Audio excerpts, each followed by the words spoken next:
William, j'ai découvert un truc extraordinaire. C'est encore un scam, Bitcoin, Bitcoin, merci, au revoir. J'ai trop honte de mon dessin. J'ai fait un don à l'écosystème en soi. Je sais plus, c'était un truc comme ça et je n'ai jamais récupéré cette somme. Comment j'ai commencé le Bitcoin à cause grâce. Claire Balva, Artemoc, Raphaël, William Simonin, Benjamin Cohen pour France Crypto. première.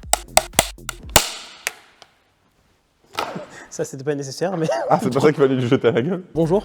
Merci de nous accorder cette petite interview pour France Crypto. On va te demander de présenter de manière originale. Est-ce que c'est bon pour toi? c'est parti. Let's go. C'est bon pour moi. j'ai été payé pour faire cette vidéo.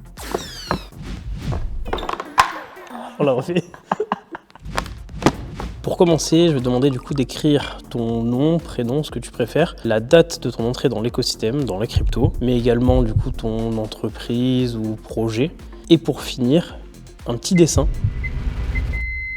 d'une anecdote que tu vas nous raconter en te présentant. Une anecdote positive, négative, drôle, mais par rapport à ton expérience crypto. Une anecdote en crypto. Faut que je fasse le grand dessinateur. Et on va tous découvrir tes talents de dessinateur. Alors, C'est extrêmement mal dessiné. très grave.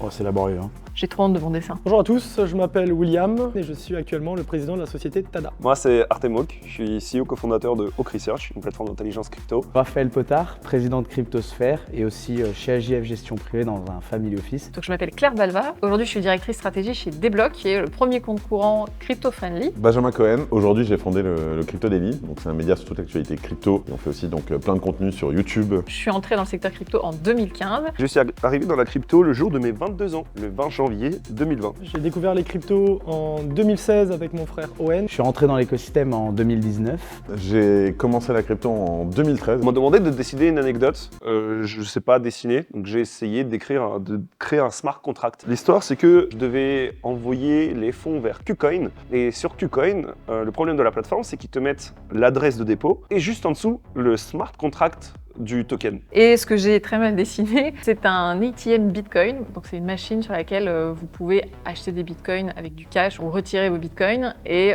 c'est un projet qu'on a mené avec mes associés il y a maintenant 7 ou 8 ans. Donc au lieu de copier l'adresse de dépôt, j'ai copié l'adresse du smart contract. J'avais donc envoyé les USDC sur Solana à Circle et je n'ai jamais récupéré cette somme. Voilà. On avait essayé de déployer des machines à Bitcoin dans Paris avant de se rendre compte que la réglementation ne permettait pas de le faire. C'était une belle tentative et c'est la raison pour laquelle aujourd'hui il n'y a aucune machine à Bitcoin en France. Mais j'ai fait un don à l'écosystème en soi. On peut connaître la somme. Je crois que c'était 1000 balles. 1000 balles ou 400, je sais plus, c'était 400 ou 1000, un truc comme ça. Alors, très compliqué à décrire, c'est un mineur qui s'appelle Bob. Pour cette petite histoire, effectivement, en 2016, j'étais avec mon frère et puis il est venu me voir en disant William, j'ai découvert un truc extraordinaire, on peut faire des machines qui peuvent créer de l'argent. Et c'est là qu'on a eu l'idée de créer les premiers mineurs qu'on a appelés Bob et qui ont été distribués via la société Just Mining. Donc là, c'est un avion, on part de France. J'ai écrit FR parce que bon, voilà, je vais pas dessiner la France. Et je vais vous raconter l'histoire de comment j'ai commencé le Bitcoin à cause de la drogue, grâce à des hackers et un cœur parce que je vous aime. Et on va à la DevConnect, c'était en novembre de l'année dernière. Sans doute l'un des meilleurs événements crypto de ma vie. Mais d'abord, vous me permettez. Voilà.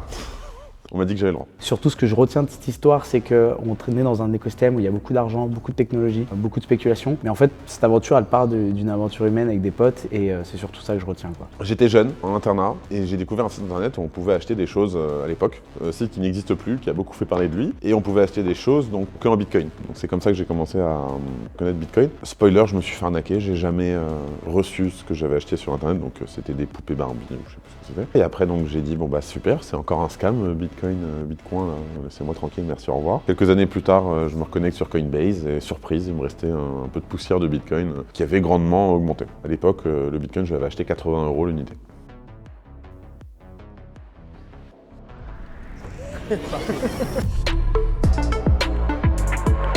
Une vraie question qui se pose sur la direction que prend la France et l'Union européenne. Il n'y a aucune personne au gouvernement qui défend réellement les cryptos. Là, sur la route, on est à 150 km/h et il y a un grand mur devant nous. On va créer des règles.